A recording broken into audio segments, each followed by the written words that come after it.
사람의 정체성에 대해서 영혼육 알아보고 있는데, 오늘은 어디에 비중을 두고 어디를 향하여 우리가 갈 것이고 살 것인가에 대해서 한번 말씀을 통해 은혜를 나누기로 원합니다. 요한계시록 20장 11절에서 15절까지 말씀을 제가 먼저 봉독을 하겠습니다. 또 내가 크고 흰 보좌와 그 위에 앉으신 자를 보니 땅과 하늘이 그 앞에서 피하여 간데 없더라. 또 내가 보니 죽은 자들이 물은 대소하고 그 앞에 섰는데 책들이 펴 있고 또 다른 책이 펴졌으니 곧 생명책이라. 죽은 자들이 자기 행위를 따라 책들에 기록된 대로 심판을 받으니 바다가 그 가운데서 죽은 자들을 내어주고 또 사망과 음부도 그 가운데서 죽은 자들을 내어주매 각 사람이 자기의 행위대로 심판을 받고 사망과 음부도 불못에 던지우니 이것은 둘째 사망 곧 불못이라. 누구든지 생명책에 기록되지 못한 자는 불못에 던지우더라. 아멘. 모두 다 바쁘게 살죠. 어디를 향하여 가는지도 모르고 종착역도 모르는 채 하루하루 아주 분주하게 살아가고 있습니다. 태어나면서부터 자라나는 유년기, 그리고 공부하는 그런 학창시절을 거쳐서 나중에 취업을 하고 또 결혼을 하고 자녀를 낳고 또 반복해서 그것이 이렇게 살아가는 가운데 이제 나이 들고 죽으면 그것으로 끝이라고 생각하는 그런 분들이 참 많이 있더라고요. 그래서 오늘 이 시간은 우리의 삶의 비중을 어디에 두고 사는가, 흙덩어리인 몸에다 두고 사는가, 아니면 영원한 나, 영혼의 때를 위하여 살아가고 있는가, 거기에 대해서 우리가 말씀을 통하여 잘 분별을 해서 올바른 선택과 올바른 결정을 했으면 참 좋겠다라는 마음으로 이 시간을 가지게 됩니다. 우리의 종착지가 어딘가? 과연 죽음은 그만인가? 많은 사람들이 그렇게 속고 있지요. 이게 마귀의 새빨간 거짓말이고 가장 큰 괴계 중에 하나입니다. 우리가 육신을 입고 있다 보니까 굉장히 감각적이죠. 현실적이죠. 그래서 눈에 보이는 세계가 전부인 줄로 생각들을 하고 이 세상 사는 그 인생의 날들만을 위해서 최선을 다하는 그런 모습들 누구나 쉽게 찾아볼 수 있죠. 그런데 분명히 죽음 이후에 영원한 세계가 또 다시 펼쳐진다는 거죠.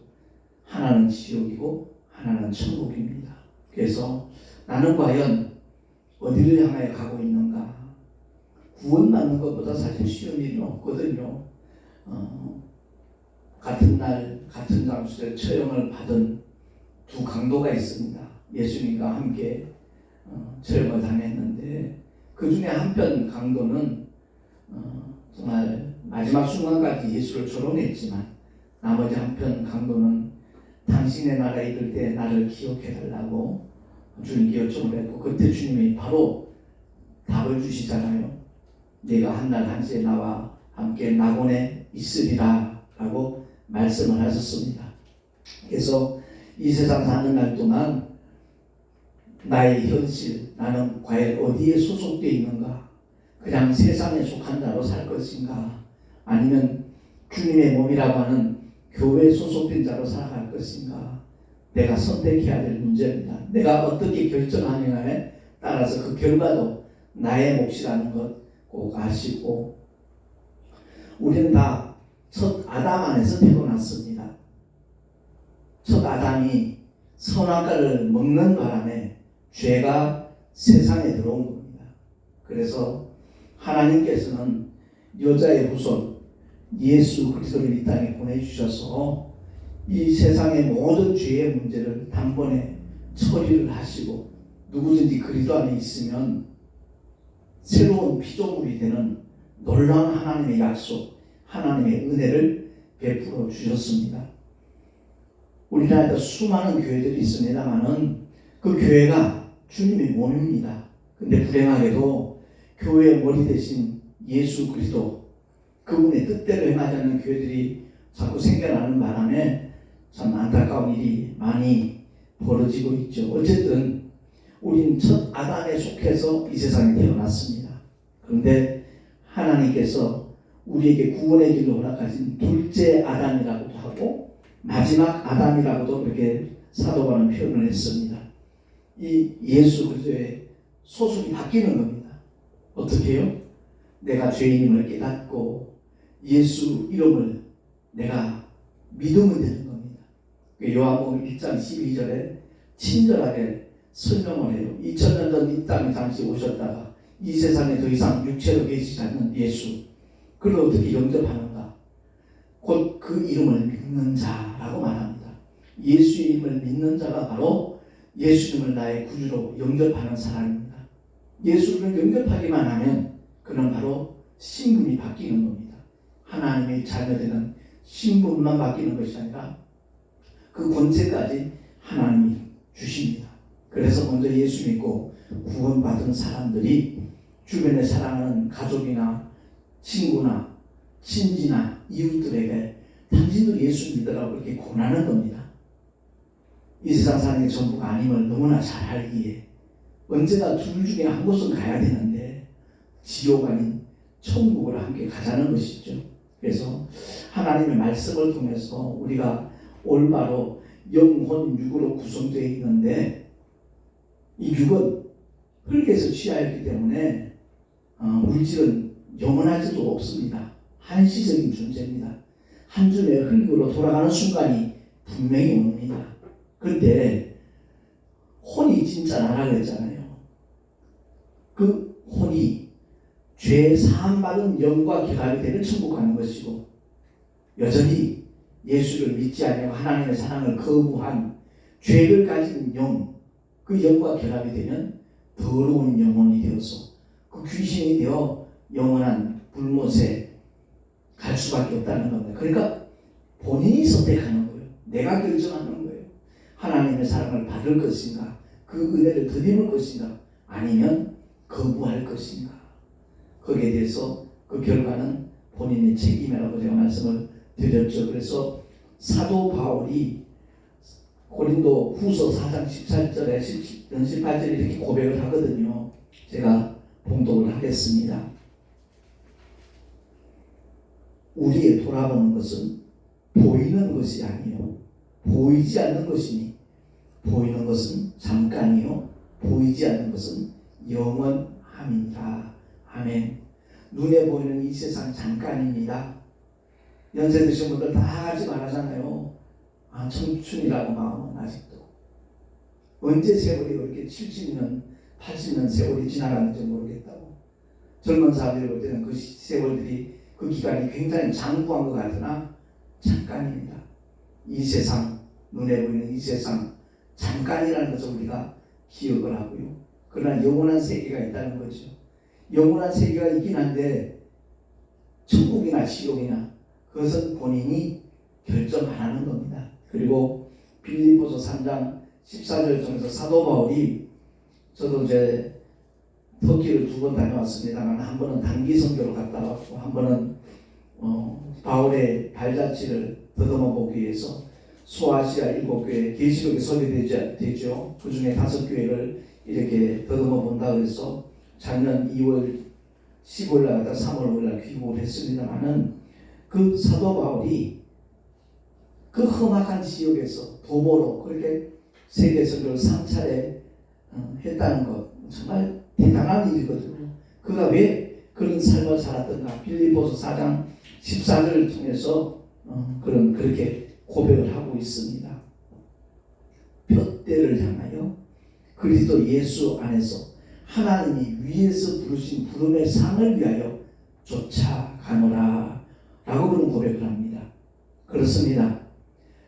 위에서 부르신 부름의 상, 하나님께서 우리를 택하여 부르실 때, 직분을 주실 때는 바로 상을 주시기 위하여 부르셨다는 거예요. 그래서 사도 바울은 그 사명을 감당하는 일에 있어서 그야말로 누구보다도 귀한 믿음의 길을 걸어갔던 사람인데, 그가 정말 그리스도의 남은 고난을 내 육체에 채운다라고 고백할 만큼 그는 주님의 제자들 가운데서 가장 힘들고 고통스러운 믿음의 길을 걸어갔음을 우리가 누구나 다 알게 되죠. 골로새서 1장 24절에 그렇게 고백합니다. 내일부터 고난 주간인데 사도 바울이 이렇게 말합니다.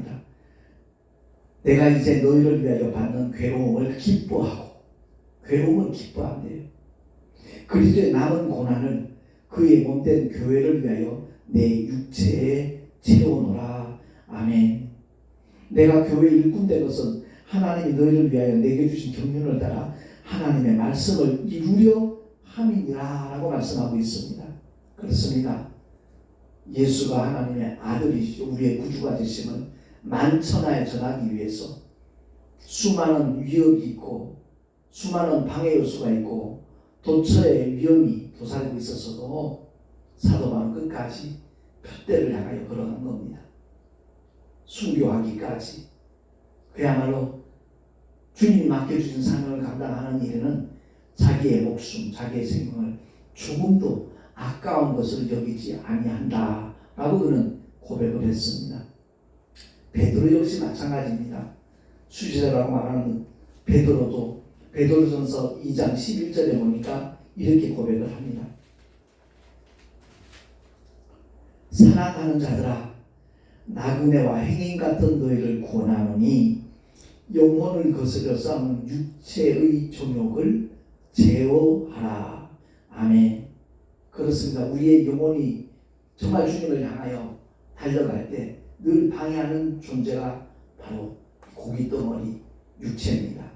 육신의 소욕 때문에 늘 끊임없이 반기를 들거든요. 분명히 아셔야 됩니다. 이 세상에서 가장 무책임한 존재가 있다면 그것은 바로 우리의 몸입니다. 배고프면 뭐라도 먹여달래요. 라면도 좋대요. 좀 힘들어 보세요. 쉬게 하래요. 재워달래요. 이제 겨울이 지나가면 이제 점점 더위가 찾아오면 선풍기 틀어달라. 아니면 에어컨을 틀어달라. 일평생 자기가 원하는 대로 영혼을 부려먹습니다. 그런데 마지막 순간 한 줌의 흙으로 돌아갈 때는 일평생 부려먹던 자기 영혼이 천국을 가건 지옥을 가건 아랑곳하지 않습니다. 관심조차 없습니다. 그냥 하나님의 창조 질서의 법칙을 따라 그냥 한 줌의 흙으로 돌아가고 마는 그 존재가 이 고깃덩어리, 흙덩어리, 우리 육체입니다. 과연 우리가 무엇을 위해 살아야 될 것인가? 답은 자명합니다. 베드로전서 5장 6절에 보니까 하나님의 능하신 손 안에서 겸손하라. 때가 되면 너희를 높이시리라. 보면 목사님들 이렇게 모였을 때도 보면 교회가 큰 교회일 경우에 목사님들은 힘이 들어가 있어. 다 그런 건 아닙니다. 물론. 네.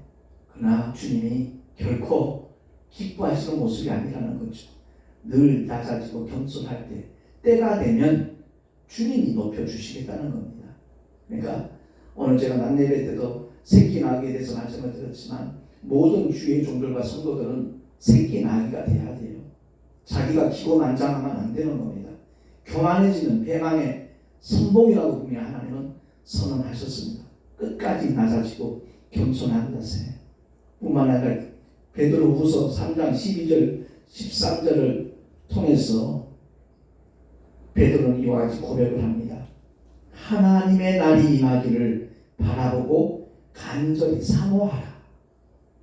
그날의 하늘이 불에 타서 풀어지고 체질이 뜨거운 불에 녹아지려니와 우리는 그의 약속대로 의에 거하는 바 새 하늘과 새 땅을 바라보도다. 아멘. 새 하늘과 새 땅을 바라보는 자가 참 믿음의 사람이에요.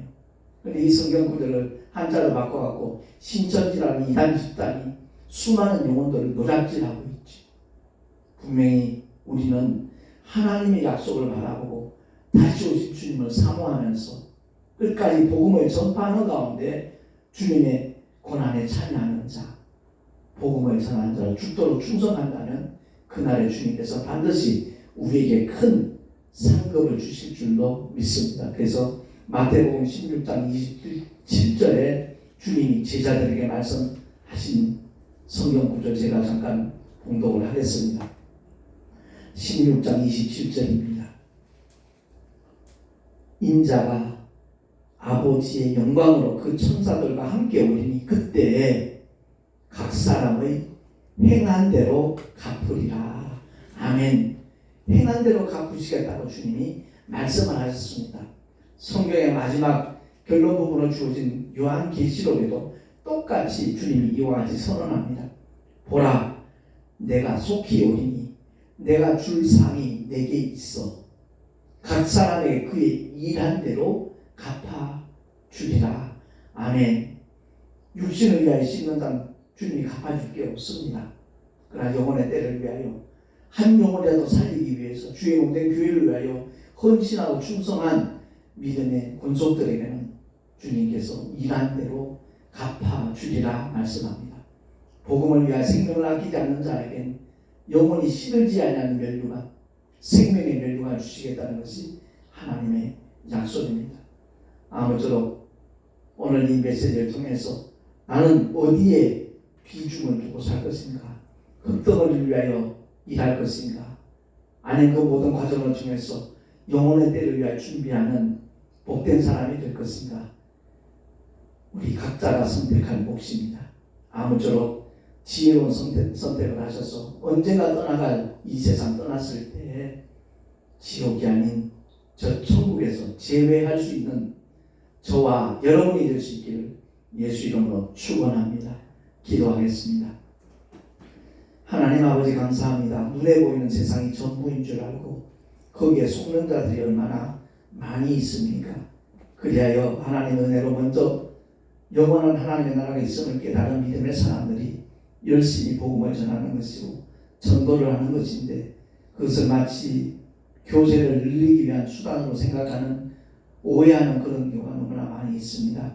우리 모두가 다 하나님의 사랑을 받고 그리스도의 은혜의 품에 안길 수 있는 믿음의 주인공들 되게 해주셔서 참으로 하나님의 영광을 위하여 더더구나 주님이 맡겨주신 복음 전파를 위하여 전도에 힘쓰는 지혜로고 복된 주님의 일꾼들, 하나님의 사람들 다 되게 하여 주시옵소서. 우리 구주 예수 그리스도 이름으로 감사하며 간절히 축복하며 기도하옵나이다. 아멘.